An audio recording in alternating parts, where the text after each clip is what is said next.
This is Open Mic, and we now embarking upon our final session of the program today.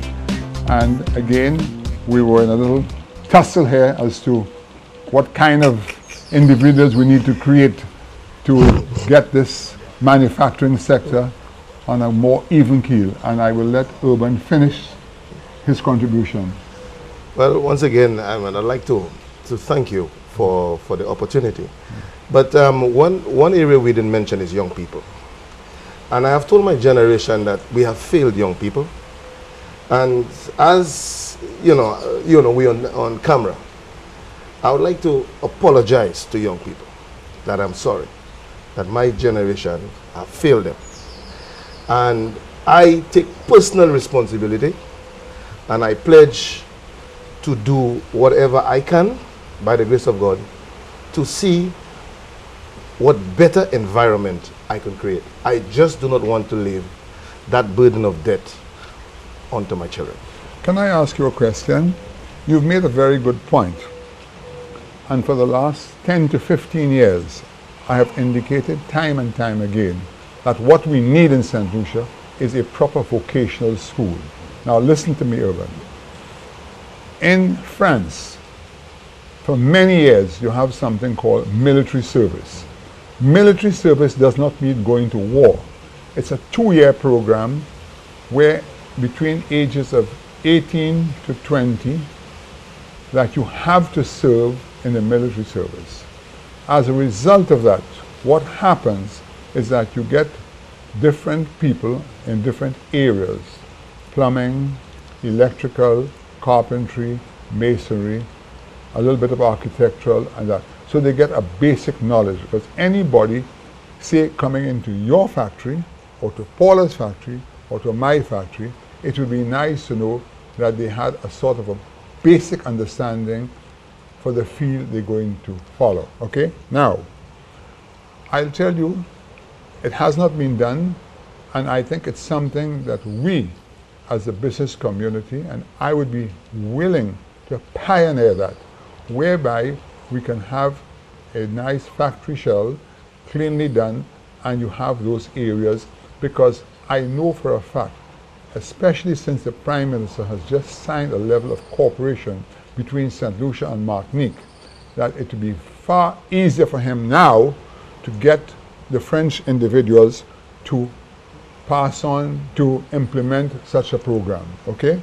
Because, you know, I'll just give you one minor incident that took place many years ago, when my father had a ferry service between the coast and Castries, and there were no roads.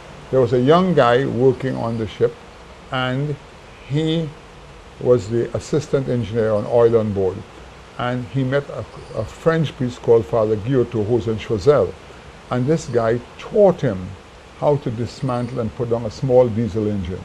And this guy finally became an engineer on one of our ships. And today, this guy, his name is Lodrick Esnard. He's actually teaching at the Sir Arthur Lewis. So it only goes to show you what a little help can do. Now, you actually zeroed in to what I believe. Whereas you said proper training earlier, but for me it's appropriate training. Now you zoom in exactly where I was heading. Okay. All what you said earlier have been tried before. Now it is said that we cannot solve today's problems with the same mindset that created it in the first place. Right. We have the largest knowledge base than ever before. Still, we can't find solutions. You talk about this guy being trained on the production floor. Now, I have tried various levels of expertise in my business. Pre-trained, untrained. And I realized this is where it is. You have to start from the production floor. Germany, in its early days of success, started to qualify from the production floor. That's right. So when you got what a degree, you need to you have to go into the practicals. So you find out when you start training with the methods they have now, it becomes academic. Would you get the best mathematician being a mason? You won't. So we need to now have a system of evaluation from the production floor. which would encourage persons even to volunteer service, yeah, knowing that by doing so, they will be intellectually occupied and gain some sort of production. Yes. So, but bringing in the classroom environment, I realize, I mean, even you could say as being senior, sometimes you go to a conference and it just becomes, you know, just talk. I know. So you are easily distracted after X minutes of just listening. Yeah. So at the end of the day, we need to find more realistic ways of developing the skill sets, and I firmly believe it should start from the production floor, the German model. But to do that, there must be a little bit of level of some sort of education then. Well, yes, you see, but we have basically our education system. By the time you reach secondary level, it is adequate. So the fact is that you know, we do not need all those intellectuals. Everybody have their purpose, you know. Yeah. You don't have to be as bright as possible to contribute, you know. So at the end of the day, the secondary school education, we already have universal secondary education. You had a contribution to make a while ago when we intervened. What do you talk? No, I agree with what's being said. And in fact, what we have to do now is a lot of people need to be trained, the very basics. We have problems with math and English. And now, instead of asking people to send emails to us, we actually ask people to write. Because we are not sure when we interview them, or we have to ask them to write, because they cannot write, they cannot speak English, and they cannot do math. And almost in everything, even in your factory, you need mathematical information. You need to use maths to know how to use fabric the best way, etc., etc. So we need that particular school, and I think that's a very good idea. We need that particular school also as an intermediary for those people who have not yet been able to get jobs. So at least they're not doing anything. Even those who are not working now can find something to do, which is, as you say, a volunteer to do something where you are learning, because none of us got where we are today without contributing to our community, doing things, helping people. Yes, and quite a lot of sacrifices. But you made a point a while ago, and I think two of us are on the same page. Above and beyond what we do and be successful, I think you have to love what you're doing. Of course, there must be a passion. Yeah. Only last week I was with Mr. Stewart, the chairman of Sanders, and I said to him, Mr. Stewart, you know, when will you stop? You keep on, he said, Shas, what I'm doing is not work. I love what I'm doing. The day I don't love it, and I have to agree with him, because, you know, I distinctly recall my shipping days, okay?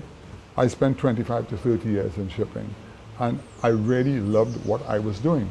And, you know, in the mornings, because ships start to work around 7 o'clock, whichever port you're in, no matter whether you're in South America or you're in North America, 7 in the morning, that's when the stevedores come on to work. And, you know, I found myself getting up at 5 o'clock in the morning, come on 7 o'clock. My last days in shipping, I remember I was repairing a ship, I was in Guyana, and it was like 7 o'clock in the morning, 7:15, the sun was already up, and I pulled the curtain and I said, oh, I can stay in bed for another half an hour. I told myself then, you're not interested anymore. And within 6 months, I was out of that shipping business, okay? And when I got out of it, I remember somebody saying to me, but what are you going to do? You'll be in shipping. I said, look, I'm going to sit back and think of what else I wanted. Then my next thing was construction. You know, we have something in common. Yeah.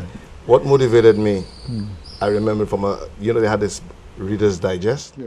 My elder brothers used to buy. I saw a little caption that said, this shall be your big break if you can ever say, I'm sick and tired of my job. I became, regardless of the pay, it was a very good pay at that time, I became sick and tired of my job. But it was an excellent booking opportunity. But I became sick and tired of it. Gave me the motivation to do something differently and gave me the drive. What caused you to go into the manufacturing business? I know that your husband started it, but you must have enjoyed it while he was doing it. You helped him. Yeah, we actually saw, when we lived in Jamaica for a while, we actually saw some of the potential things, and the potential that it had for St. Lucia. And that's what made us decide to go into it. And I've always kept abreast and been involved to a certain extent, especially in the marketing aspect. Because right now we have actually rebranded Caribbean Awning, and you'll see all our signs and everything we rebranded. But it was the inspiration to know that you are doing something also with a quality product that can benefit the people, not just making money, but to benefit the people. And the country. And the country. So, and manufacturing is important. The only way for us to also get out of the mess that we're in is we cannot just depend on tourism. We must be able to set up a number of manufacturing companies, bring in foreign investment for us to be able to survive. We need that other dollar coming in to circulate. But you know, in defense of the tourism industry, Paula, I share your views about, I don't think that they purchase enough locally, but the problem that we have I'm only a small player in the tourism industry, but I'm also associated with Sandals, who is a big player. So I can actually blend the two businesses. And with this thing they call TripAdvisor now, it's wicked, because you go into a room and you see one inferior product on the wall and they blister you, okay? And your business just takes a nosedive. It's tough, okay? And you know, for instance, I know for a fact, I want to be fair with you, we have learned through some very large hotel operators that in Thailand we can have custom-made furniture at tremendous prices, okay? And the thing is that I speak for myself at having a small hotel. The feedback that we get from our rooms is unbelievable, to the extent that there's one very large hotel, it's about a 70, 80 room, 5-star hotel, that actually copied one of our rooms on our furniture. It is that good, which made me very proud, although I don't like him copying, but anyway, that's something else. But this is the problem that we have. It is much better, in my view, to buy locally. For instance, just recently, a company which has been sold over to some local guys, it was run by Transwood, which is a Frenchman called Marcel Muriel, who left there, retired. He sold it to a group of people, and they have done work for me, and I'm extremely happy. They do the PVC work, and it's fantastic. St. Blue Metal Works has been exceptionally successful, and you know, so there are areas that, and it is less expensive to buy from those people presently than get it from, because the freight rate, as a result of the high cost of fuel and the various taxes that have come on that you can't claim back, like the VAT and so forth, it has put us at a disadvantage. But that having been said, we have tried our best. But before we broke up, I was asking you about the feed situation in your poultry. You didn't give me an answer. The feed situation, it is what it is. Like I said earlier, they have issues with every industry. We buy our feed regionally. I cannot necessarily, it is through CARICOM, it is through the same currency, union. So we have been doing that more or less, throughout our, 17 years of whatever of production. And the price have been increasing. And as you mentioned earlier, for businesses to succeed, they must be profitable. So it's the dynamics that one have to play with. So we import the feed. We have tried some of the current local feed, but I don't necessarily believe every island needs to own a feed mill. I'm not one of those who believe so. I believe every island should establish its comparative advantage and build on that. Mm-hmm. So, because otherwise you will tend to have quality issues if you do not have sufficient a market size. Yeah. Mm-hmm. That's what I believe. St. Lucia, we are now winding down on our last segment of our program, and I will now ask Paula to just for a couple of words for wrapping up on our meeting today.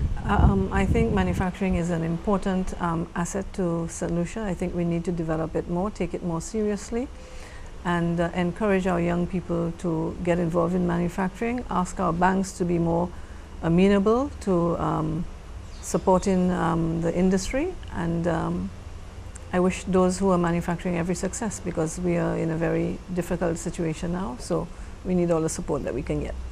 Urban, a little wrap up.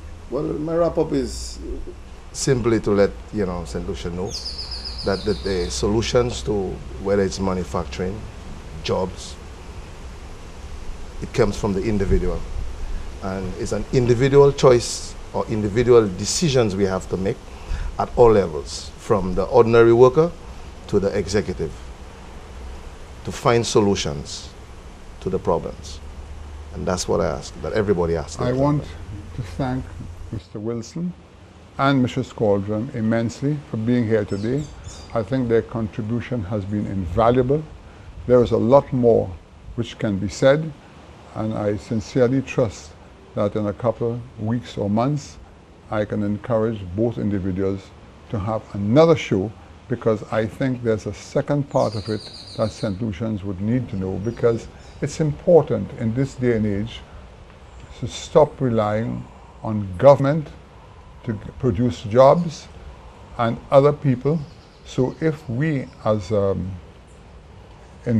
private investors can lead the way, we will undoubtedly be contributing significantly to St. Lucia. And I wish to thank all St. Lucians for listening in, and we'll be back with you next Sunday.